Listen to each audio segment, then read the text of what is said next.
So I had gone on that little trip there out and about to see about getting my truck fixed, and I thought I'll bring my Switch along on the way, and then I can, you know, maybe do like I did before and be leveling up and stuff, because why not? Something to do on the way. And I haven't done anything. This is exactly where things were left off at before. But, you know, the strength should still be fine for a while, so I don't think it matters. You know, I'm sure that RPGs like this are intended to be played, like, to actually be fighting a whole bunch of the enemies as we go. But I'm the kind of person that much prefers just, like, bum rushing the objective and then taking the time to fight, like, all those guys multiple times over, like, off camera between sessions. That's me, you know?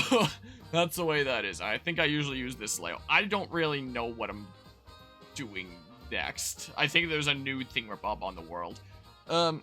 Also, in terms of that trip to go out and about and get the truck fixed, it's not fixed. But I still don't know yet whether the part that I was trying to repair is the problem, because the fuel didn't get that far. We tried to get like some new fittings to get the fuel there in the first place to go through an old school fuel filter, and that was leaking, so we got to sort that out. So I don't actually know if the thing that I've been working on for the past couple days, actually works or not. I'll find out in the nearish future here when we get the right fittings and stuff. So yeah, the update to that story from like before heading out there on the last weekend is I don't really know what the verdict is, quite frankly. Oh, is there a boozer around here? It looks like there is. Hello, hello, Mortis, just because I use it for a thumbnail. There. Alright, I'm good. But yeah, day 2 of Fan Expo is over. Are you gonna be going like all 3 days? Is that what's going on? Bowser, most of our allies have run off. What will we do? We've only had experience fighting Mario. These new guys are too much. Shut up, all of you. I'm the biggest, baddest brute around. Don't you forget it. But if Mario hears that I've been kicked out of my own castle, my reputation will be ruined. But I have to keep an image up, you know. Let's show him who's the boss around here. That one Goomba rolled. You'll love to see it. Oh, jeez. Wow. Also, just making sure the chat is working out okay. But yeah. Yeah, seems like I've heard good things about him. Star dropped into the mountain and trapped some kids inside. Sure. That's what you're gonna tell your insurance company, huh? To make things worse, one of the menfolk be stuck inside too. One of the menfolk, huh? Please, Mario, you gotta help us. But yeah. Yeah, that was definitely really nice there. What's happening up there? Is she still working up a sweat? Seems like a really chill dude. Yeah, and so are the men. Everyone's digging and digging. I can't keep up with them. Okay, in I go. I guess. Oh dear, I sure hope the kids are okay. Know how you're feeling, but moping around here ain't gonna help a thing.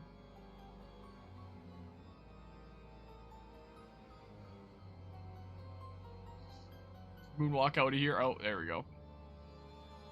Know what I said, but I don't think I'd be feeling any different if I was her. We're getting nowhere fast. We'll never reach the kids at this rate. See that up there? That's the old entrance to the mines. But we can't reach it anymore. If only that fellow Mario were here. He could reach that in a heartbeat. Yeah, I met her at the last Fan Expo that I went to. I haven't put it up, but I got a friggin' signed poster thingamabob. I'm not one that's like into like autographs or anything like that. I just wanted to go up and meet her because there was literally nobody in the line, you know, and stuff like that. I think that he was at the last Fan Expo that I went to, but I didn't see him there. He was out like when I went past. But David Hayter's another like amazing voice actor there. I mean, you know, you can definitely criticize some of the Snake voice acting only having like the one tone, and you know, sometimes it's definitely not the kind of thing that you would probably see in like a new role being played like from fresh nowadays.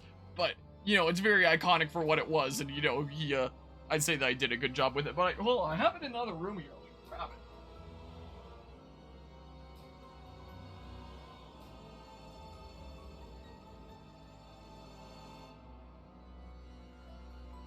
I don't buy that many posters at conventions anymore because, like, I don't really have a whole lot of space for them. I need to start, like, leading stuff into the other room. So these have just kind of been in my other room waiting to go up for, like, a couple months now. I got a couple, like, posters of games that I don't have, like, posters of yet. Like, I got a Last of Us one, since, apart from the PC version being the PC version, I quite enjoyed that game there. I, also decided to get an Attack on Titan one that was really nice, because that's a cool art, you know? So I ended up getting that. And then, going up to the voice actress for Ash and stuff there, I got that, so, and it's literally just been waiting to go up here somewhere at some point, and I just haven't gotten it up. I don't even have any sticky tack anymore. The last time I went to, like, before this one, the last convention that I went to with my cousin's kiddos and got, like, a whole slew of posters for all of us, like, you know, just before I rearranged the room here with, like, some of the new posters that I got, like, that time. I got, like, a whole bunch of sticky tack, I used what I needed, and I gave the rest to them. And I don't know if I had any other, like, sticky tack around here, and I need to, like, order some new sticky tack, and these have literally just been, like, sitting around in my other room, so, you know, that's kind of sad, but I'm gonna go put them back now. I trip over my water bottle.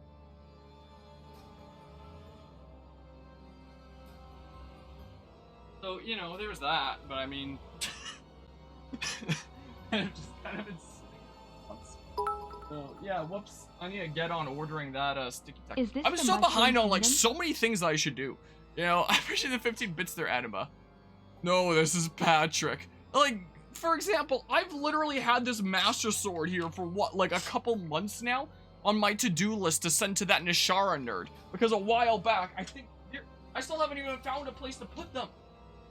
A while back, he sent me these Pyron Mithra amiibos because, like, I couldn't find any anywhere around here because they were literally selling more copies of these than Pikmin 4 when they released on the same day. It was a really sad day for Pikmin fans. So that crazy mad lad, because there was apparently several in Germany, ended up sending me one from Germany here, and I haven't even found a place for it yet. It's literally just been sitting on, like, the shelf over here. I'm gonna tuck it back away there and forget about it again. And, you know, I 3D printed this freaking thingamabob to send to him, among other things. I also got a permanent scar on my finger in the process because I was dumb in the creation of this thing. And I've been 3D printing, well, it's been a while back since the last thing I 3D printed. I started 3D printing some other things that I thought you'd get a kick out of. Like, wow. I sent Carvey a whole bunch of these as well, like Legend of Zelda rupees, for example, that are each, you know, different colors of filament here and stuff. Or, I use this funky blue filament to print a Xenoblade 2 core crystal and stuff. It's kind of tiny. I might make a bigger version. Put that over here. And I haven't printed one of these in a while, but I 3D printed, like, one of these Super Mario mushrooms that I still need to Gorilla Glue, like, the thingamabobs on, that are actual containers and stuff that you can put things in. I love these things.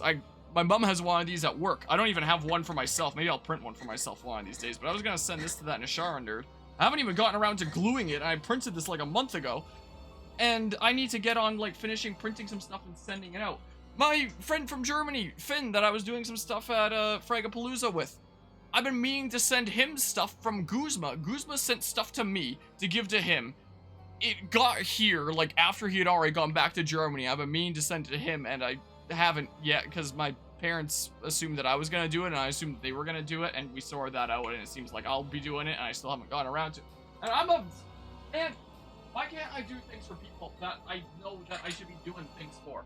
And I gotta get around to doing crap. So whether it be, like, those posters for myself, or, like, 3D printed crap here for others, it's literally just been sitting around here because I'm a lazy bum that doesn't get on things. Well, I get on things, but not on the right things always, because I'm a piece of crap, I guess. I don't know. I've been meaning to, like, figure out some other 3D printing things to make, wrap it all up, send it, get it out there, you know? And I've just found myself occupied with other things and keep on not doing it. And I find myself doing things like streaming instead of doing that stuff that's arguably more important. So yeah, I'm a piece of crap. So yeah, there's that.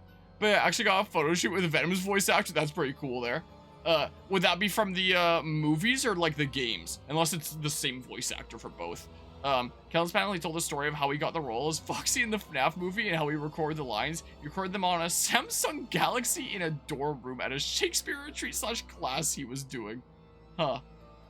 And in the games? Oh, at first I was like, wait, but you just said the movie. How? That's a really bad typo, FNAF movie, as opposed to the game. But no, I see what you're saying now as to the Venom question that I asked. I was like, wait, how does that correct that last sentence? No, I gotcha. Well, speak of the devil. Android power, I guess so. Yeah. Well, I'll be a Goomba's uncle. If it ain't him in the flesh, Mario, you're a lifesaver. Mario, have you heard the news? News? What news? Well, Dinah took her little brother to the mines so they could play. Then a huge star crashed into the mountain, causing a big cave-in. Now they're trapped inside.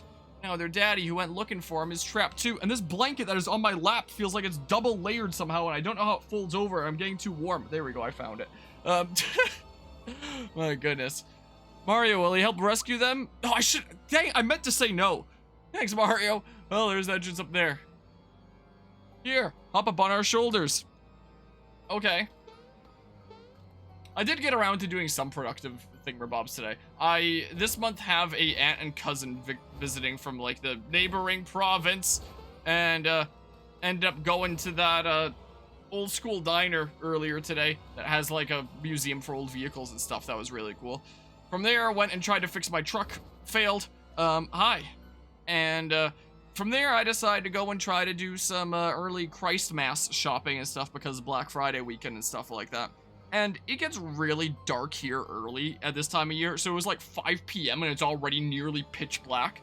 And I was like, surely there's not gonna be that many people out there when it's pitch black. Also, that guy just keeps on moving his legs.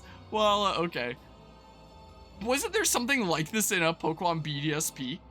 This is giving me vibes of that. Anyway, I thought, you know, there's probably not gonna be that many people there when it's pitch black. I was so wrong. Oh my god, it was so hard to get out of there. There's like this shopping district, essentially. And it's relatively easy to get in driving, but my god, getting out there, you are gonna be waiting what feels like an eternity, waiting for a turn. You know, it is, you know, and every time the light turns, only a few cars will get through, and you know, you're backed up so far, so I felt like I was, you know, escaping confinement there. But I got things for some people, and, you know, there's that for some not awful Black Friday prices. So, you know, I did some good stuff today.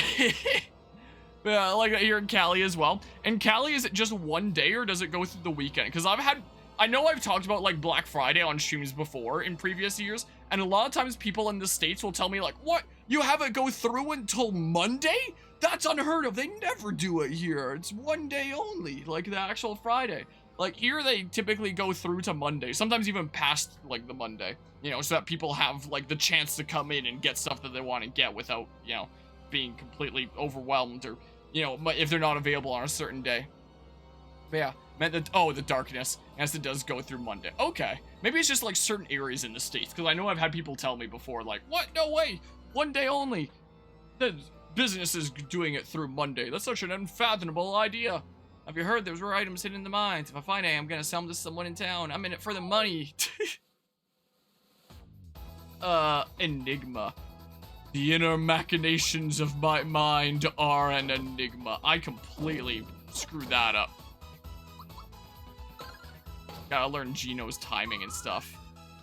What the heck even? That does so much damage, man.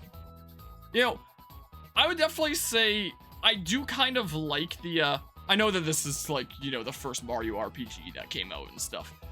I do like the whole aspect of, you know, it's a turn-based RPG, but your skill can play a part in it in terms of like the timing. And that's something that, you know, some of the first couple Paper Mario games, but especially the Mario and Luigi titles, like really continue to play off of with like the perfectly timed presses and stuff like that to dodge things, to get your attacks just right. That's something that I really liked in the Mario and Luigi games. But, you know, the way that it feels like in this is it feels very much like get perfect timing to take 0 damage, or, you know, if you screw it up, there goes basically like half your health in one hit. That was a little bit under half for a random encounter. If I was in a boss, you know, they do over half, like that last boss that we faced. If Gino ever got hit, that was over half his health gone, just like that. I'm fairly certain even if I got, like, the poor block timing where it's like I block some damage, you know, it'd still do that major of a chunk. You know, it doesn't feel like it's as smooth as the Mario and Luigi system where it's just like, you know, here's a little bit of leeway. Like, let's say the boss is doing a laser along the ground or something like that, and you have to time your jumps, and, you know, there's a little bit of wiggle room here. Like, maybe you do it a little bit late, but you still narrowly avoid the laser, like, because there's that wiggle room and, you know, the timing of your jump, you know, if that makes sense. Whereas here, it's like, either you get it, or there goes, like, half your health, you know, is the case. And sometimes it's kind of difficult to tell when exactly the timing should be. Like, that was something that the Mario and Luigi games did a whole lot better as well. Like, there's all these visual indicators that are like, yes, this is where you do it. Here, it does show the exclamation point, like, moments before it happens. The exclamation point feels more of, like, a tutorial to, like, get you to learn what the proper timing looks like and then get used to doing that, rather than actually expecting you to react to the exclamation point and do it in time, because, you know, you're not going to be able to react and do it that fast. It feels more like a, you know, a training to say, this is where you should do it, get used to doing it at this timing, you know, and then stop showing it. Like, I thought I got the timing there. Maybe I'm bad. Maybe I got that. Maybe it's just, okay, yeah, well, there goes a third of my health, despite still being over-leveled and stuff. So, yeah, it is kind of interesting to see, you know, where the RPG series kind of went with the other Mario RPG games and stuff. But yeah, this early one here, it very much feels like get it perfect or get screwed. You know, it's like the, oh my goodness, am I gonna become a game journalist here? Do I? Gosh dang it. It's like the Dark Souls of Mario RPGs. And I'm not saying that to be like, yeah, you know exactly where it was going. But I don't mean that in the sense of like, oh my god, it's like the most difficult gaming experience you'll ever have. Like, it's insane. You're like pulling your hair out. You know, it's not like that. But more so just in the sense that, like, you know, it's very much all or nothing. Like, you can't really receive a whole lot of hits, and there isn't always a whole lot of wiggle room in being able to avoid, like, taking that damage. There's nowhere near as much wiggle room as in, like, the Mario RPG games. And with this remake, I do kind of like how they kept it that way to put it into the context of the times, you know? Like, on one hand, it's like maybe they could have modernized it more like the, you know, other Mario RPG titles to give it, like, a very fresh new feel and stuff like that, you know? And if you want the original experience and actually play the original, me as someone that's never played the original, it's like, huh, this is really fascinating putting it into the context of the times. But, you know, maybe if I played the original, maybe I'd be feeling like I did about Pokemon BDSP at this point, where it's like, what? What's the point then? You know, it is possible that in another timeline, wow, maybe that's how I'd be feeling. But yeah, I don't know. I don't know how best to articulate my thoughts on this, but I kind of struggle to put things into words here. But your timing's horrible half the time, Adama. Yeah, that's what I've been feeling here a lot of the time. In there, you say? What? Rigged! So dang rigged. But yeah, I feel like when I'm through with this and I get to the next Mario RPG, which is gonna be Paper Mario Thousand Year Door, I'm definitely gonna very much appreciate, like, you know, the improvements that the series made since then, and like the wiggle room and the timing and stuff like that, and the much clearer indications. Like, Paper Mario the Thousand Year Door is a really good example. Like the hammer timing, for example. How do I best describe it? It's the 4 lights, and, you know, imagine it's like a countdown from Mario Kart, where it goes 3, 2, 1, and then go, except in Paper Mario the Thousand Year Door. Was this the way that it was in Paper Mario 64? Like a game that we've actually covered on the channel? I don't remember, it's been a while, but I know off the top of my head in Thousand Year Door, because how many hours I have in that game, it's like, here's 3 little lights, and then the big light. And then, okay, so it's that same system then. And it's like, you have to hold the stick back, and then release it to, you know, essentially be holding the hammer back, and then let it go the moment that big light comes on. And it goes, little light, little light, little light, big light, and then you release right at that moment. So the later games had like these very clear like visual indicators that, you know, lead into that. Or like the Mario and Luigi series, for example, where it's like you hold the hammer back and it's right at the furthest back part that you hit the button, and then they get like the big charge up, and then bam, you know, like they have these very clear visual indicators that make it a lot easier to tell like where you should be pressing the button. And, you know, when you get it right, very much reinforcing that you did it right. Like with the Mario and Luigi example, like you do the timing right, and you get that super satisfying charge up and then slam. Whereas here, the animation stays exactly the same. After the attack goes through, like, it'll reflect how well you did it in terms of, like, how much damage you do. And if it's Mario, it'll hit, like, the other enemies and stuff like that, and you'll get the chain there.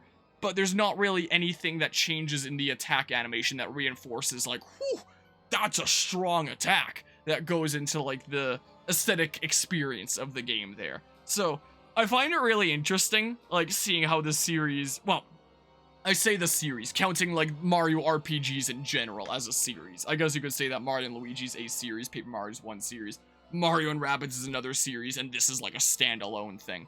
But still, like, it's interesting to see like how the Mario RPG games in general like kind of built off of this and made improvements there. You know, so, you know, as someone that is very fascinated in game design and, you know, even playing classic games around here sometimes, like, you know, getting through the Metal Gear series here recently, I think that's really interesting to play these various different games and put them into the context of their times and, you know, analyze how things have changed and why and how, you know, things are better in this case as they continue to improve. So it's interesting seeing like the ground zero here and stuff. But yeah, and BDSP was built off a bad version of the game. That's fair.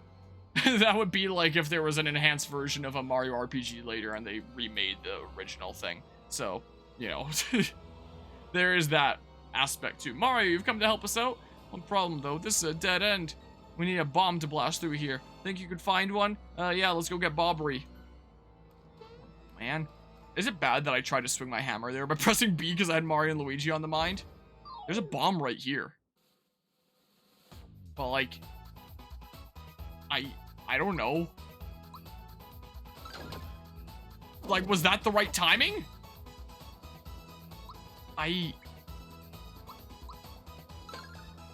Bam. And the hammer also throws me off because the timing is different than Mario and Luigi. It's after he starts to swing as opposed to all the way back.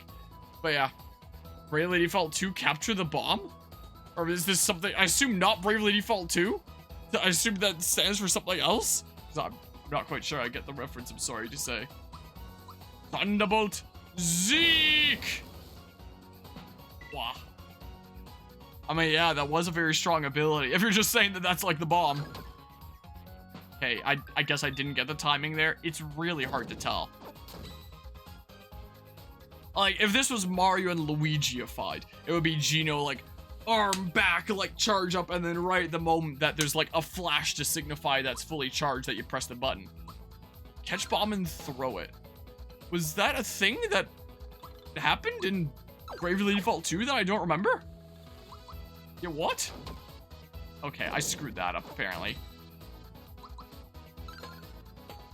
Okay, well. Get out of here. You win! Yay! Alright, apparently people have already green screened these animations. Now learning to move, shocker! So I can raise up by 6 points. 1 and 1. 1 and 1. There's a lot. It's been a while since I've gone into HP, so I can get a whole bunch of points this time. So sure, let's go with that. And so far overhead actually started gaslighting me. I was so confused. Were you just saying that it was strong, like our builds were strong, and it was the bomb? I'm so confused. I'm bad at video games, apparently.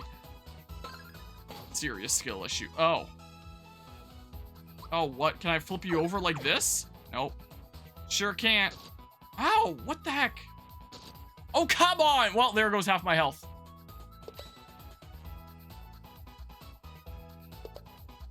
Ow.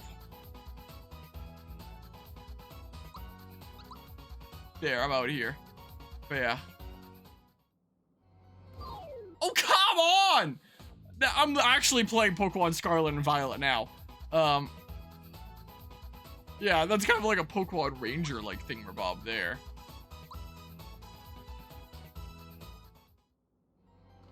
Whoa, please no more Scarlet and Violet. Please. Yeah, bomb, but they're all missing from the storeroom. You think someone stole them? Okay, so not the bob-ums. Don't know why my gamer instincts were saying push that box into that slightly brighter corner. For a secret. Some sort. I don't know. There was another path, right? I think. Fairly certain there was. Dang you. Another path here. You're attacking first. I'm out of here. See you later. See you later, nerds. I got places to be. This way, please. Onto the clown spring. You died.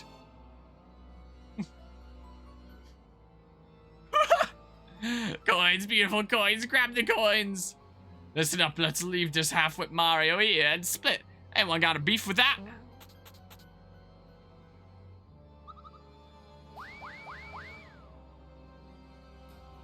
Mario, Croco got us again. Took our coins too. I forgot I was giving him like the Oblivion like guard speak there. Let's chase him down and get them back, criminal scum. Alright. Imagine he just keeps mugging you.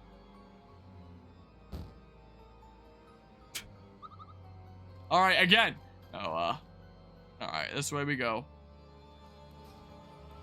Oh, hardcore parkour? Not like it mattered. Oh boy, it looks like a dead end here, but not to worry. But yeah, was Johnson impression for Gino? Wait, oh, Wes Johnson. At first I was like, what is was Johnson impression in there? Yeah, it's because he was confronting the criminal scum and stuff initially there. The big boss that was firing arrows and stuff like that. As you should not do in the land of Skyrim. I don't know. Or Oblivion, or whatever the hell. Is it the land of Oblivion? Maybe one day I'll play those games. God, Bob, never leave home without him. It's crazy that I've done a video essay on Elder Scrolls Oblivion, but I've never played it.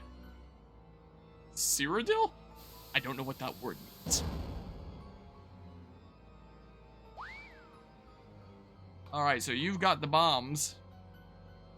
So I did need to do like the clown jump to progress, I guess. Get these guys out here. Oh, but you're not running the way that I need you to blast.